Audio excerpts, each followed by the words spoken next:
This is a day I've been looking forward to for 2.5 years.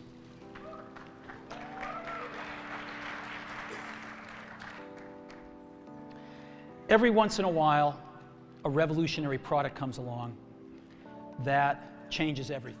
It doesn't matter to me whether we're a pure internet play. What matters to me is do we provide the best customer service? Internet, schminternet. If somebody was to put the question to you about the magnitude of what you think you've launched, how big do you think your product or your service is? Well, it's impossible to tell. When we first launched, we were hoping for, maybe 400, 500 people. Harvard didn't have a Facebook, so that's the gap that we were trying to fill. And now we're at 100,000 people, so. Hi guys, welcome back to another episode of Tech Displayed. I'm your host, Syke here, and today we'll be discussing a very interesting topic: the influence of multinational corporations. Multinational corporations are economic, political, environmental, and cultural forces that are unavoidable in today's globalized world. When we think of the most innovative and impactful corporations of our lifetimes, we're more than likely thinking of a multinational corporation. And as of 2022, there are over 80,000 multinational corporations operating worldwide, with 78 of them having annual revenues of at least $100 billion, and more than 1,000 firms having annual revenues between $10 and $100 billion. The growth of these corporations are typically measured in economic terms. However, their impact extends well beyond the economic realm. For example, their production decisions have significant environmental implications at both the national and global level. They exert significant political influence to obtain subsidies, to reduce their tax burdens, and to shape public policy and opinion. Lastly, corporate policies on working conditions, benefits, and wages affect the quality of life of billions of people. So it begs the question, how were these corporations able to grow to the extent that they did? In the following sections, we'll discuss 1. The rise of multinationals, 2. The making of the modern multinational, and 3. The role of foreign direct investment.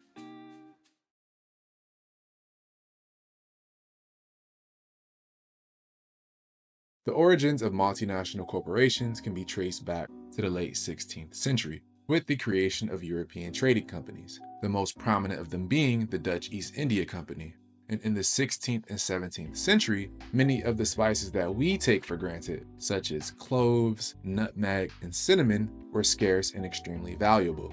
Not only were these spices used in medicine to relieve gout and colic, but they were also used to preserve cooked food, add flavor to meat and alcoholic drinks, and were believed to increase sexual activity.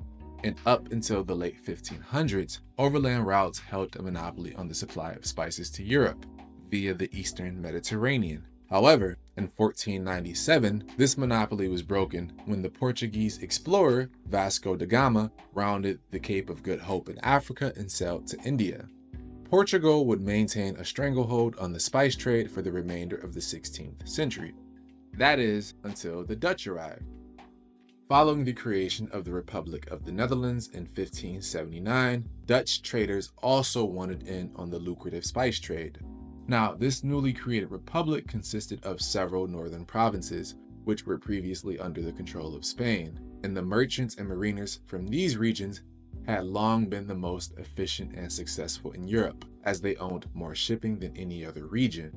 So in an attempt to break the Portuguese monopoly on the spice trade, the Dutch sent its first fleet to the Indies in 1599. Now, this first fleet wasn't very successful, as it only brought back a small cargo of spices. However, the second fleet was far more successful.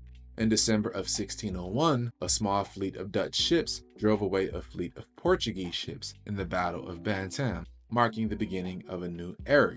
This newfound success brought upon fierce competition between the different Dutch companies.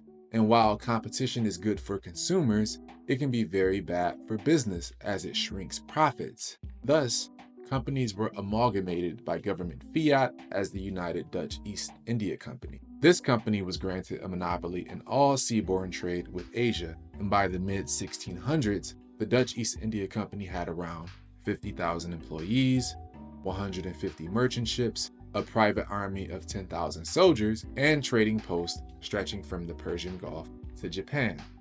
The Dutch East India Company will go on to become one of the most prolific and dominant corporations in human history.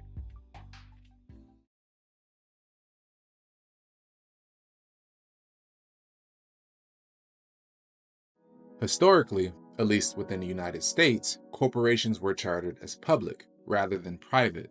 The idea is that publicly chartered corporations are fully accountable to the American public. If corporations fail to serve the public good, then their charter could be revoked. This would remain the status quo up until the American Civil War. Following the war, the Supreme Court ruled in 1886 that corporations are entitled to the same constitutional protections under the 14th Amendment as individuals. Effectively, the court granted corporations with the rights of personhood. In other words, corporations were entitled to due process and equal protection under the law. Around the turn of the 19th century, the power of corporations grew considerably. Corporations would use trust to evade the restrictions imposed by state laws, one of the most notable being John D. Rockefeller's Standard Oil. States would often engage in a race to the bottom type behavior to attract large corporations and hence additional tax revenue. And we know how much the government loves additional tax revenue. Nevertheless, this competition amongst states largely benefited the corporations. Antitrust laws would ensue shortly after, which would result in the breakup of several large corporations, such as American Tobacco, Bell System, and Swift & Co., just to name a few. In the first half of the 20th century, Keynesian economics served as the standard economic model, which justified an active government role in economic policy. This economic model began in the latter part of the Great Depression and would extend through World War II and the post-war expansion, which lasted from 1945 to 1973. As the Keynesian economic model began to lose favor due to the oil shock and stagflation of the 1970s, a new economic model began to gain prominence. The era of deregulation was championed by conservative politicians such as Ronald Reagan and Margaret Thatcher. The policies of this era brought on a relaxation in the enforcement of antitrust laws, a reduction in corporate tax rates, and a wave of deregulation. And as we entered into the Cold War, the world was divided into two geopolitical spheres of influence, one dominated by the United States and free market capitalism, the other by the Soviet Union and communism. After the fall of the Soviet Union, free market capitalism became the prevailing ideology of the major economic institutions, such as the World Bank and World Trade Organization. This became known as the Washington Consensus, which are a set of economic policy recommendations for developing countries. The IMF, the World Bank, and U.S. Department of Treasury all shared the view that the operation of the free market and the reduction of state involvement were crucial to the development in the global South. And major Western powers decided that both the World Bank and IMF should play a significant role in the management of debt. These multilateral organizations would encourage countries to lower their trade barriers, and coupled with lower transportation costs, meant that it was now feasible for multinational corporations to find cheaper sources of labor in other countries. Furthermore, the liberalization of financial markets gave rise to a greater mobility of capital. In fact, the ability for multinational corporations to transfer capital and resources across borders is one of their most notable advantages.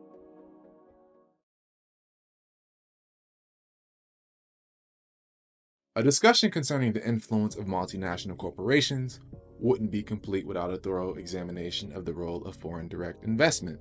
Foreign direct investment can be defined as an increase in the book value of the net worth of investments in one country held by investors in another country, where the investments are under the managerial control of the investors. Now, that's quite a confusing definition, but put simply, FDI represents the international activities of multinational corporations, rather than a measure of actual investments made inside of the host country by investors in another country. However, use of the term foreign direct investment is a bit of a misnomer, as it's not truly an investment, not in an accounting sense or in an economic sense. In most cases, the investment is in fact a subsidiary of a multinational corporation, and this subsidiary is typically an ongoing business under the managerial control of the parent firm. In 1970, foreign direct investment was valued at approximately $13 billion. In 2016, it grew to be valued at approximately $1.75 trillion. And from the 1980s onward, multinational corporations were able to delocalize their production to take advantage of cheap labor costs and the very low social, environmental, and safety standards offered by developing countries.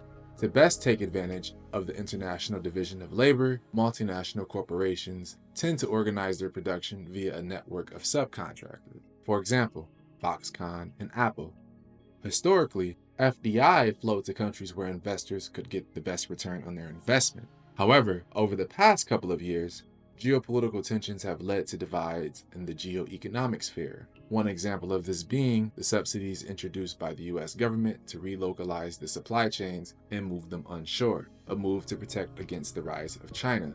However, allied governments such as the EU are implementing their own policies, such as the Net Zero Industry Act, to counteract the subsidies introduced by the US government.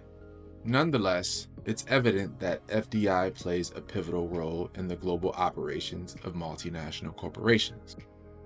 As we conclude our exploration into the world of multinational corporations, it becomes abundantly clear that these entities have left an indelible mark on human history. From their humble beginnings as trading companies in the 16th century to the present day, multinational corporations have evolved and expanded, driving globalization and economic development. And while they bring benefits such as foreign direct investment and technological innovation, multinational corporations also poses challenges like environmental degradation and labor exploration. Therefore, it is crucial for us to promote responsible corporate practices and advocate for transparency and accountability in their operation.